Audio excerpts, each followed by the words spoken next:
कर्पूरगौरं करुणावतारं संसारसारं भुजगेन्द्रहारं सदा वसन्तं हृदयारविन्दे भवं भवानी सहितं नमामि।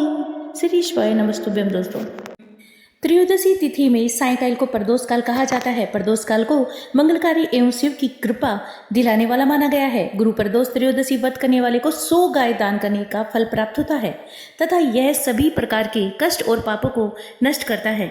इस व्रत की कथा श्रवण करने से यानी सुनने से ऐश्वर्य और विजय का शुभ प्रदान मिलता है।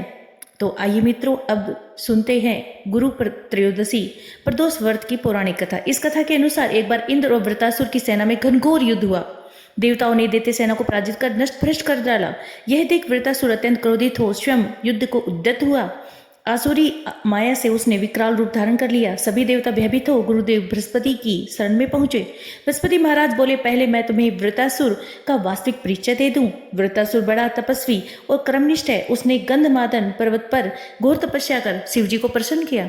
पूर्व समय में वह चित्ररथ नाम का राजा था। एक बार वह अपने विमान से कैलाश पर्वत चला गया।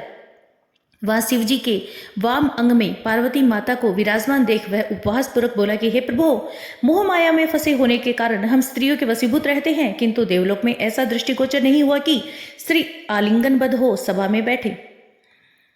चित्ररथ के यह वचन सुन सर्वव्यापी शिव शंकर हंसकर बोले, हे राजन, मेरा व्यवहारिक दृष्टिकोण पृथक है। मैंने मृत्युदाता कालकूट महाविष का पान किया है, फिर भी तुम साधारण जन की भांति मेरा उपहास उड़ाते हो। माता पार्वती क्रोधित हो चित्ररथ से संबोधित हुई अरे दुष्ट, तूने सर्वव्यापी महेश्वर के साथ ही मेरा भी उपहास उड़ाया है, अतः मैं तुझे वह शिक्षा दूंगी कि फिर तू ऐसे संतों का उपहास दुस्साहस नहीं करेगा। अब तू दैत्य स्वरूप धारण कर विमान से नीचे गिर। मैं तुझे शाप देती हूँ। जगदम्बा भवानी के अभिशाप से चित्र राक्षस योनि को प्राप्त हुआ और त्वष्टा नामक ऋषि के श्रेष्ठ तप से उत्पन्न हो वृत्रासुर बना। गुरुदेव बृहस्पति बोले, वृत्रासुर वाले काल से ही शिव भक्त रहा है। अंतः हे इंद्र, तुम बृहस्पति प्रदोष व्रत कर शंकर भगवान को प्रसन्न करो। देवराज ने गुरुदेव की आज्ञा पालन कर बृहस्पति प्रदोष व्रत किया। गुरु प्रदोष व्रत के प्रताप से इंद्र ने शीघ्र ही वृत्रासुर पर विजय प्राप्त कर ली और देवताओं में शांति छा गई। अतः प्रदोष व्रत हर शिव भक्त को अवश्य करना चाहिए, इससे शत्रुओं का नाश होता है। अब आप प्रदोष व्रत के दिन जो उपाय किया जाता है वो सुनिए गुरु जी के मुखारविंद। कुछ था तो ये सियोर वाला महाराज दे दिया कथा सुनाने वाला।